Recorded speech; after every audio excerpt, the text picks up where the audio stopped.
What's up, guys? We are live on Teach Me Tuesday. How y'all doing today? Good. How Good, are good, you? good. How you, brother? Doing pretty good, man. Just another week. Labor Day was yesterday. So chill out with the fam. You know how Yeah, that go. yeah. Short week, short work week. Yeah, yeah, So, got a lot of good relaxation.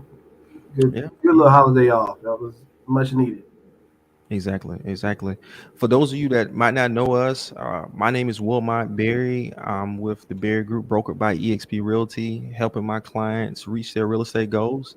And we also have the awesome Abraham team. I'm gonna let them introduce themselves. Yeah, so I am LaShawn Abraham. I am the sales manager in our Summerville, South Carolina location at Guild Mortgage, um, followed by my partner over here in crime, Mr. Abraham.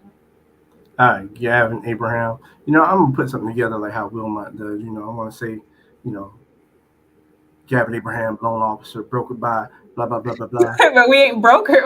It just feels like it's more cool. I Stop don't it. Cut it just out, want, man. just want to draw something from my boy here. But Hey, anyway, Gavin Abraham, loan officer, and um, partner to the team Abraham. So with Guild Mortgage here in the Somerville area. that's But it. but That's it of right course, there. huh? That's it right there, Gavin. That's it right You know, there. Hold on, Abraham, hold on. Well, the I ain't Abraham finished though. team. But I ain't finished. But Okay, of go course, ahead. we service all of South Carolina, Mm, Georgia, and North Carolina to come soon. So, guys, definitely excited to jump on and see what more knowledge we can add, what more we can give back um, to you, the listeners. So, yeah. Yeah. So we've been in this series, all right. We've been in this series about the roles in real estate, different roles. Like we talked about the realtor role. We talked about uh what other one we talked about, guys? We so kind of touched on a little bit of all of them, but we wanted to kind of go back and do a little bit of more of a deeper dive. So, kind of Yeah, like today, we're going to do the lender, and then our previous weeks to come, we'll probably do a deeper dive with the attorney and the home inspector and appraiser and stuff like that, underwriter, processor. There's so many people, even the insurance agent, like what they do and how that can impact your process as well. There's so many layers to this. yeah. so yeah, I think where Oh we man, I don't mean to jump. I don't mean to jump off. mhm. Go ahead. Go ahead, Gavin. No, I was gonna say, I think Go that's where ahead. we kind of left off with was before was, I think we might have touched on the attorney. We did a brief. I mean, our last one, I think Wilmot did a great job kind of explaining, what he does as a realtor. If you want to kind of recap that a little bit, Wilmot. Yeah. So just a brief understanding on what we do as realtors. We don't just sell you stuff or sell you homes.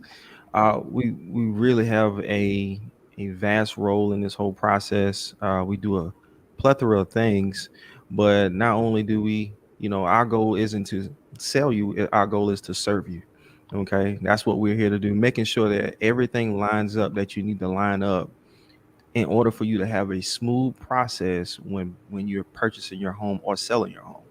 So, and I could go into more detail about that, but hey, check out the last video, and you could definitely go in. We go into more detail about what realtors do or should do uh, when Mhm. they are serving you as their agent, as your agent, and you as the client. Okay. Well, I'll tell you what, Lashawn. How about this? Let's go ahead and dive in and jump in. What is the importance of you as the lender? Um, why are you in the home buying process? What is it that you offer someone who's seeking to purchase a home? Yeah, so overall, I mean, if you think about it, and people do, unless you're truly buying a house with cash or something like that, you're going to need a mortgage to secure that purchase.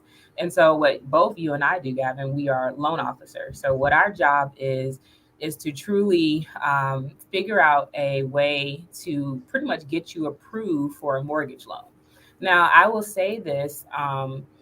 There's lots of different types of mortgage lenders, and so they all have different names. I mean, you could be because I have been quite a few of them. You could be like a mortgage consultant, You can be, a loan officer, which is the title that we have.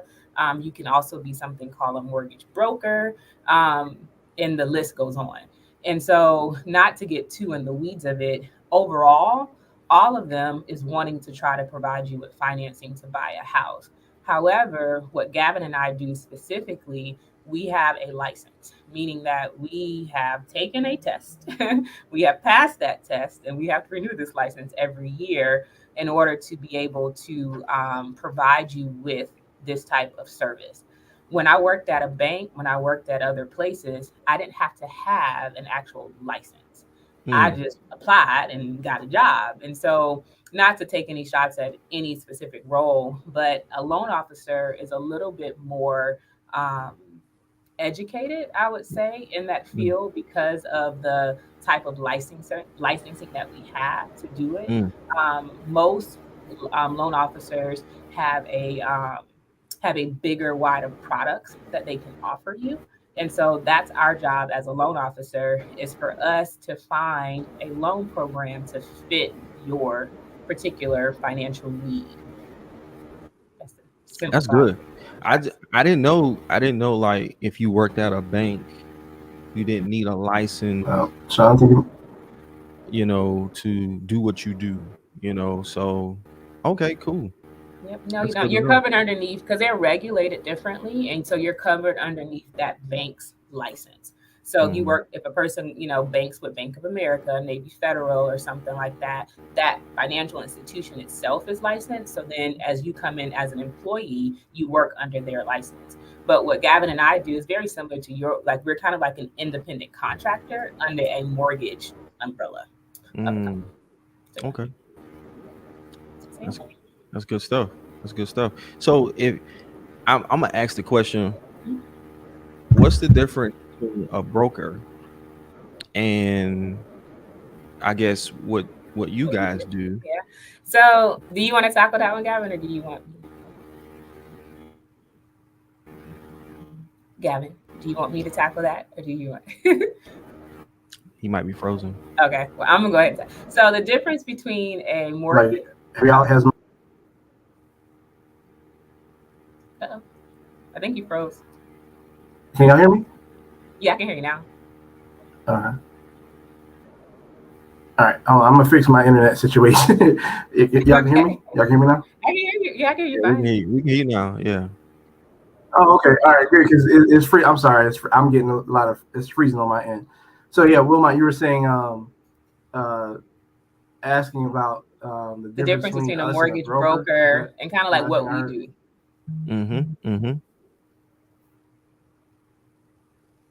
Okay. LaShawn, I think you might be more the expert and differentiating between the two. So I'll let you take that one real quick. Okay. So what we're considered, honestly, we're called a retail lender. And so Okay. a mortgage broker is more wholesale. So you have wholesale and then you have retail. And so if you think about, like, if you ever went to, like, I don't know, like, we love shopping at Sam's Club. You're part of a bigger umbrella. You kind of get a little bit more discounted prices because you're buying it in wholesale, you're buying in bulk versus a Okay. retail. The prices may be a little different because you're buying it from a retailer. So with brokers for the most part, they work with a ton of different lenders. Versus myself as a loan officer, we are the lender and we have various loan programs under Mm, certain investors.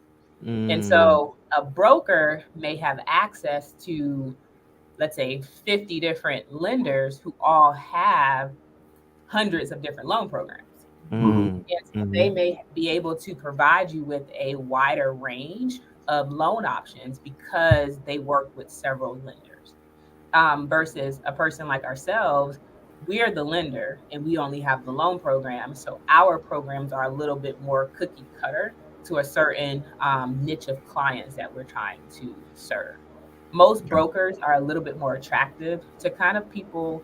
I would say people who kind of feel a little bit outside of the box, which is nothing wrong with that. If Mm-hmm. you're needing, something where you're buying an investment property and you're not trying to necessarily use your own financials like your tax return, brokers are Mm, great for that. because they have these smaller investors, these creative type of loans where they can kind of get you approved and things of that sort. They also they can set what they make on the loan. So sometimes they tend to have a little bit of better interest rates and things like that, but they may also come with a higher down payment, or either they may require you to have a little bit of a better credit score too.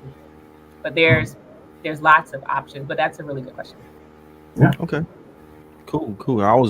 Always was wondering, like, and guys, I'm learning as well as we go along. Like every time I'm talking to these loan professionals, I'm learning as well as a realtor, so that I could make sure I take what I learn here and bring it to my client.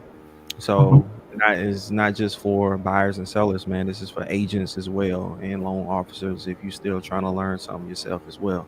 So that's good stuff. So if you I got was about to say, let's transition in, or unless you had a specific question, we can kind of transition into, that process once the lender gets involved. Now let's talk about the people you got the loan officers, us, who originate the loan. Once that loan is originated, once Wilmot comes in. Well, what does that mean that the loan is originated? Using big terminology. Well, what it means is that Wilmot has called me up and say, look, bro, I got a contract coming your way. Miss whoever, that you got pre-approved. We found a property, contracts in your inbox. Let's do this. I need to close in 30 days. 30 days. No sweat. Gotcha. So now, as my job as an originator, I'm going to, get the contract, put that in, send out upfront disclosures to start the loan process with the borrower. And disclosures are just simply, guys, it's your loan application and also a lot of jargon that it's important to read through.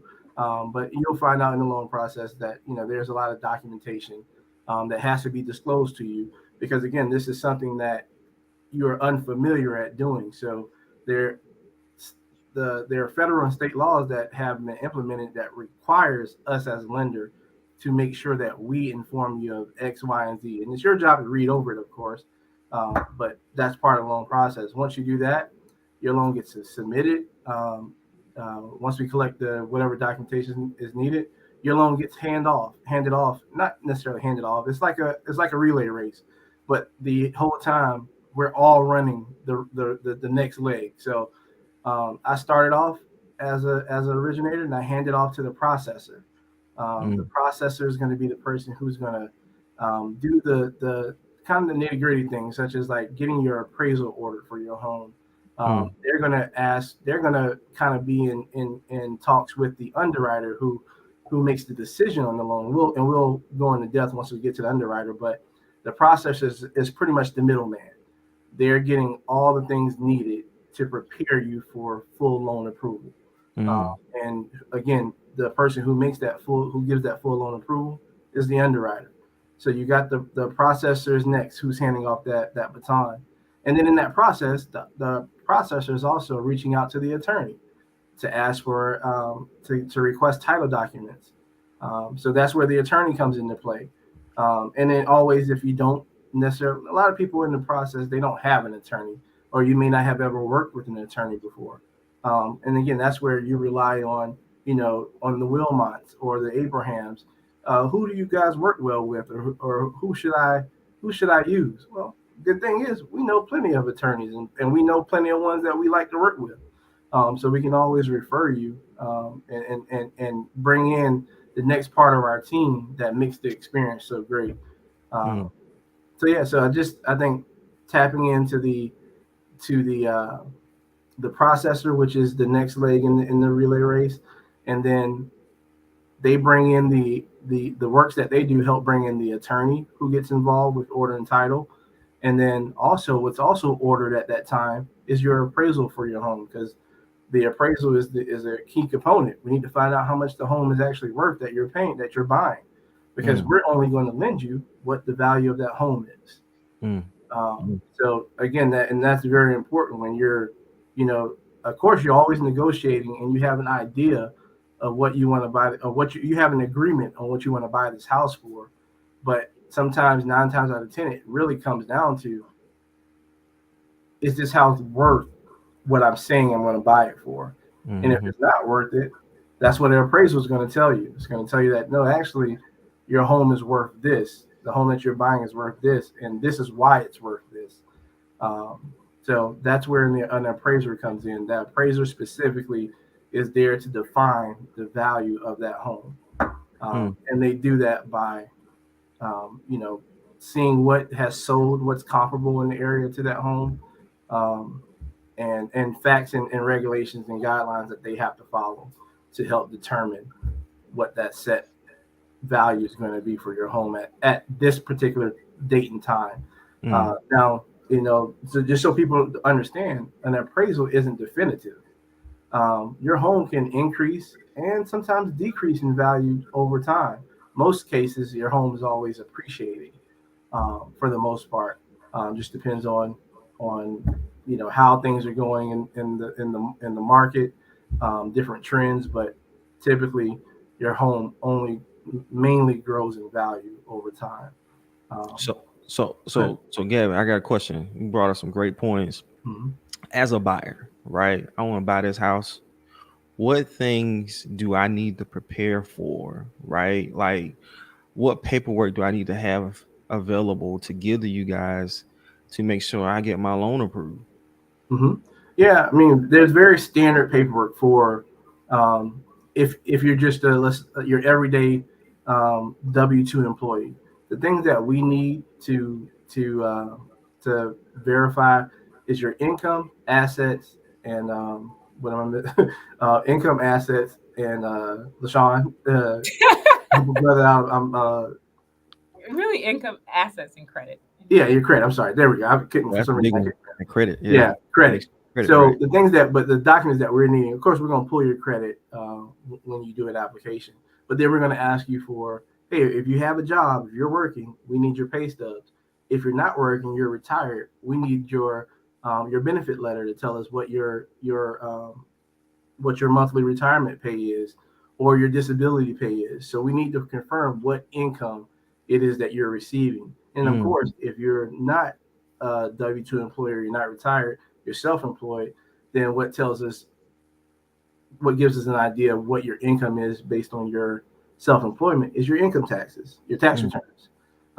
So we're going to need 2 years of those for those who are self-employed. But the other important documents are that we ask for up front are bank statements, because we want to see what assets you have. And then again, tax returns, because we want to make sure that that there's not anything there that would either prohibit you from certain loan programs, or that may show up where you may owe taxes, and we need to take like you may be on a repayment plan. Well, unfortunately, we have to take that into consideration in regards to what your monthly debts are, because if you're on a payment plan to the IRS, then that's a monthly debt that you owe, and we have to take that in consideration when making an approval determination. But again, guys, it's simple documentation up front that tells a big story about what your situation is, and that's simply just, again, pay stubs, bank statements, your tax returns, and also your W-2s in conjunction with tax returns, because that's going to tell us what your income was over the past 2 years. And that's all your W-2s. If you change jobs several times, or even one time, we need W-2s for the last 2 years. We need tax returns for the last 2 years. But that gives us pretty much what we need to get the process started and to fact find. But of course, there are other things. People have special situations that need to be taken into consideration. But that's pretty much the basics of it. Okay. So I get asked these questions a lot by buyers, right? So, and I'm not the mortgage person. All I'm doing is I'm like, hey, talk to my people. They gonna guide you. They're gonna make sure. I got a general knowledge about what they need, but I just want you guys to comment on this. Hey, typically, in general, where does my credit score need to be for me to buy a house? That's a really good question, and I do I would say that a lot of people do ask that question because I Mm-hmm. think there's a lot of just misleading information out there. And Mm-hmm. honestly, it truly does vary. It varies depending on a lot of different other questions. But to Okay. give like a standard answer to that, just to make sure that you can kind of at least, plug yourself into some type of qualification of a loan, I would say at minimum a 620. Mm. If that credit score is at least a 620, that will give you, the better opportunities to qualify for a few different types of loans.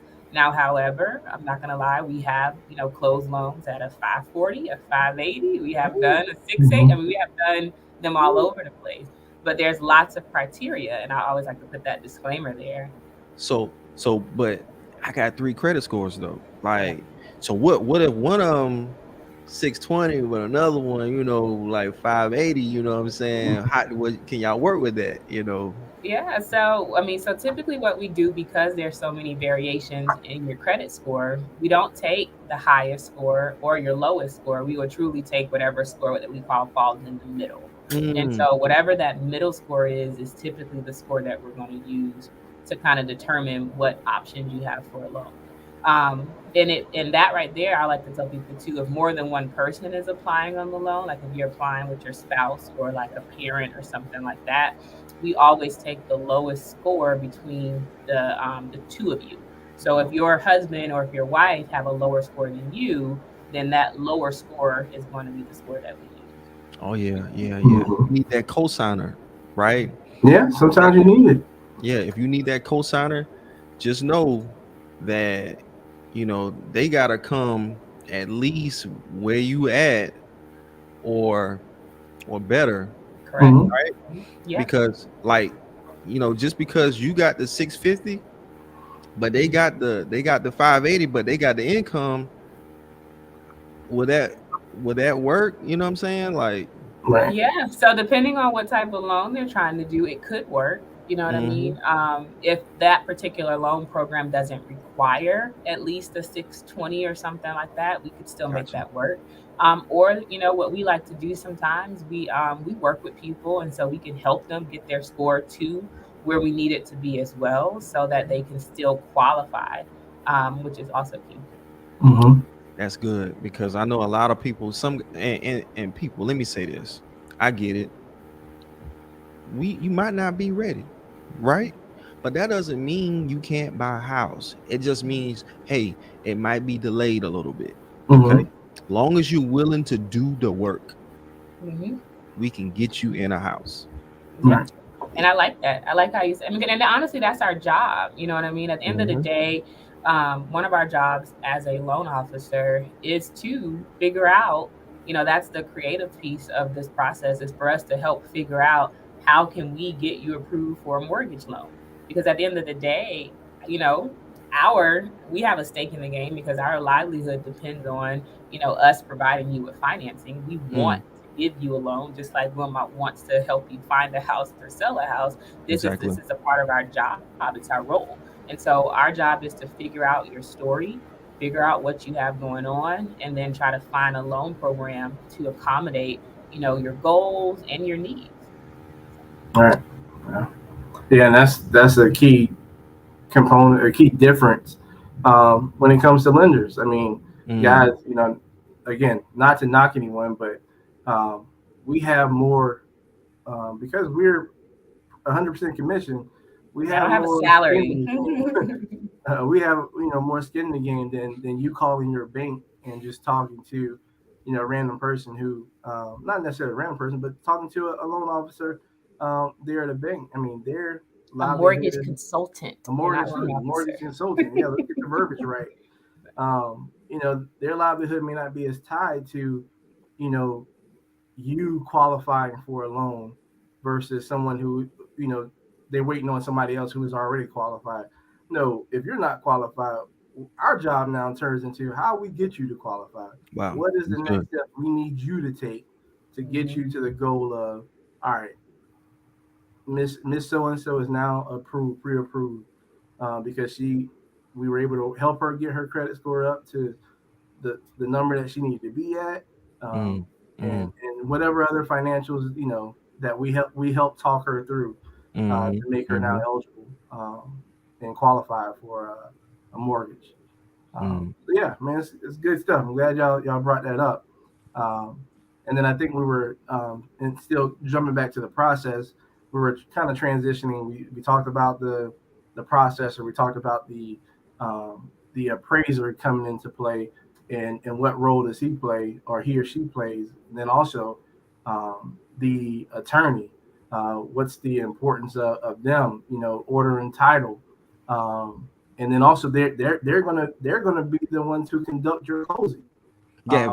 Gavin, I don't mean to cut you off, but I know you guys do more than just what you just said. Like, what are some things that people don't see that y'all do as loan originators, as loan officers?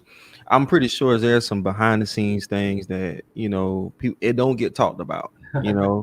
So if y'all can think of some things that y'all might do to talk about. I'll tell you one right offhand. Like, we're not licensed, but we are definitely psychiatrists, and I'll explain what I mean by that. So because we are getting in, especially when you don't have a relationship or you don't know someone, and they're asking you for your personal, finances and things of that sort. Sometimes, especially if you feel that you don't have everything wrapped in a pretty bow, you don't have the perfect situation, then you may be reluctant to share, to open up and be vulnerable about where you actually are. So, we now have to be, psychiatrists and therapists to kind of smooth you, talk to you, well, first of all, make you comfortable, so that you're able to now, and let you know that, hey, this is, unfortunately, this is a fact-finding ordeal. We want to find out the facts, because we want to find them out now so that we can address them, and then we can, if there is some concerns, we don't get caught offhand on the back end. So that's why it's very important to be that psychiatrist. I'll add to that too, Gavin, because I really do like the fact that you brought this up, Wilmot, because you're absolutely correct. I feel like there's a lot that we all do in this process that doesn't get, that kind of light shined upon to see like what you're doing behind the scenes. But to Gavin's point, we do all of that. I mean, a lot of this process is overwhelming. It's very intimidating to a lot of people. And so it requires us to approach people and meet them where they are. So it's almost like, we are truly their counselor. We are truly that psychiatrist or psychologist. I never knew the difference between the two. That really kind of helps educate and guide them. I mean, we have truly been their customer service agent on the phone with them, doing conference calls with their student loans to get them on a, IBR payment plan. I mean, we have been, talk to their parents and make them feel comfortable to provide their bank statements because they gave a gift. We have, sat with people in the office and literally with our laptop help them log into their accounts to figure out their 401k, to figure out their how to get their bank statements, whatever it takes. You know what I mean? We have met people, wherever they may needed us to be, to help guide them along this process. Because a lot of people, especially, like, once again, not knocking any other type of lender or financial institution, but they're not that invested in, your client truly purchasing a home. You know what I mean? But we are, because at the end of the day, one, it's a goal, it's a passion of ours. And then two, it's what was exactly what you said at the beginning of the call. Like, we are here to serve. You know what I mean? And so if there were more people, that kind of thought the way that we thought, then I truly do think and believe that we would be, as a culture, a lot further along in this home ownership space. When it comes to home ownership among African Americans, we are literally dropping and declining below Hispanic and Asians, because we don't understand what's needed and we don't have the proper people in place to help assist and guide them through that process. Wow. That's so good. Yeah, man. That's what it's about, though. Like, being if you have it, though, this, I'm gonna be very clear with this. Having that servant heart, okay, willing to help people figure it out. Like T brought up a good question right here. T feels, what are some ways to raise credit score? Now, I know that could vary depending Oh on the yeah. person's situation, but this Mhm. is a way we can help them. Just figure that out, like get that piece of the puzzle together, so that hey, one day I can become a homeowner. I can own property. That's my dirt. You know what I'm saying? So, Mhm. And so how I yeah. would answer her question, T, is one, and I'll give this advice to you and to any other person who may have the same or very similar question, is one, don't try to do it on your own. A Mm, lot of people try to self fix their credit by let me open this self account, or let me go to this Experian boost, or let me go do X, Y, and Z to boost my credit. Let me get on someone else's credit card. Now, mm, granted, all of these things can potentially help you increase your score. However, what you don't know is that what you really need to do to buy a house today? And the only way that you're going to really know that is by talking to us. You know what I mean? So, We need to take a look at your credit. We need to wow. tell you specifically what you need to work on, because sometimes you can do so much more damage yourself by trying to fix it before you come to us. And it's just a waste of time and it's a waste of money. And then you get frustrated because your scores are not moving and it's been a year and you've been paying, XYZ credit company and nothing's happening. You know what I mean? Yeah, And that's time wasted that could have been avoided if you just, just calm down, humble yeah. yourself, not allow fear to, prevent you from making that phone call or taking that step to be like, okay, let me just apply. Let me Mm, let them do a credit check. No, my score is not going to drop if my lender pulls my credit. We can do a soft pull and let mm, us properly guide you on what you need to do to your credit so that you can buy a house. mm. Sorry, that's my little tangent. No, no, no, that's good. I'm glad you went into that because I get those questions a lot. Man, I don't know. What do you say to the like you just said it? What do you say to the person that's like, man, they pulled my credit, man. You know what I'm saying? It's gonna go down. But like you just said, you can do a soft pull, you know, mhm. and allow the professional to look at your financials to determine what you need. Okay, it's just like, hey, you're not feeling good, right? Just because someone next to you ain't feeling good, that don't mean you need the same thing they need. You know what I That's mean? right. So you Yeah. need to go to the doctor, figure out what's wrong, and then allow them to tell you what you need to do in order to Hmm. start feeling better. So Yeah. I really do like that analogy. I think that is very good because a lot of time you try to self-medicate. Let me drink on some hot tea and lemon when you may yeah, need, something else. That's not and the remedy. I just had, and I know we running short on time. I just had someone tell me the other day, like, yeah, man, I'm paying off this, I'm paying off that. I said, hold up, pump the brakes, brother. It's like, yeah. Now it's like, hold up. You need to talk with a mortgage professional, the people that's gonna give you the money before Hmm. you start doing all this other stuff. And I told her my story about me and my wife, how we started paying off this, paying off that, and next thing you know, my credit started dropping, Mhm, and we were like, what? mhm, So and come to find out, that's something we didn't need to do. We could Right. have saved that money, or whatever. So Hmm. mhm. yeah. But that's really good stuff because I mean, honestly, even though theoretically you might be thinking you're doing the right thing, oh, I need to get rid of this in order to increase my score. But that's not Hmm. necessarily true. There's a lot of metrics, there's a lot of variables that go into play when it comes to credit. And us as the natural consumer, you're not privy to the information. So it's Right. like you're doing this stuff blindly. You know what I mean? And Yeah. so without you having the right knowledge and the right tools in order to truly know what you really need to do, you can't figure that out on Mm, Hmm. that's good. your Well, own. well, guys, we've hit our 30-minute mark. We try to keep it short and sweet. I think it was a great session on. I'm glad you guys went into detail about what's the lender's role in this process. And I think, if people out there still have questions about that, what documents they need, I'm pretty sure they can reach out to you guys, Hmm. and via Facebook, phone number, Yeah. Text uh, message, text face. message. Yeah. How Yeah. any way possible, guys. Yeah. We're very responsive, and very willing to help. So Yeah, we try to make sure we post all of our contact information on all of our social handles. So whether it's like they said, Facebook, Instagram, LinkedIn, you can definitely find us either Gavin Abraham, LaShawn Abraham, or either Team Abraham. You can find us either way. And then I know you with Wilmot in the Berry group. Your information is all over social media as well. Yep. Well, guys, thank you so much. Another successful Teach Me Tuesday. Look forward to seeing you guys next week.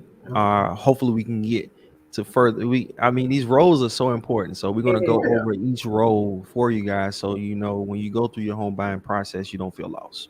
Correct. Okay. I like that. I like that. All right. All right, guys. Y'all have a good week. Have a good one. Be blessed. Peace out, guys.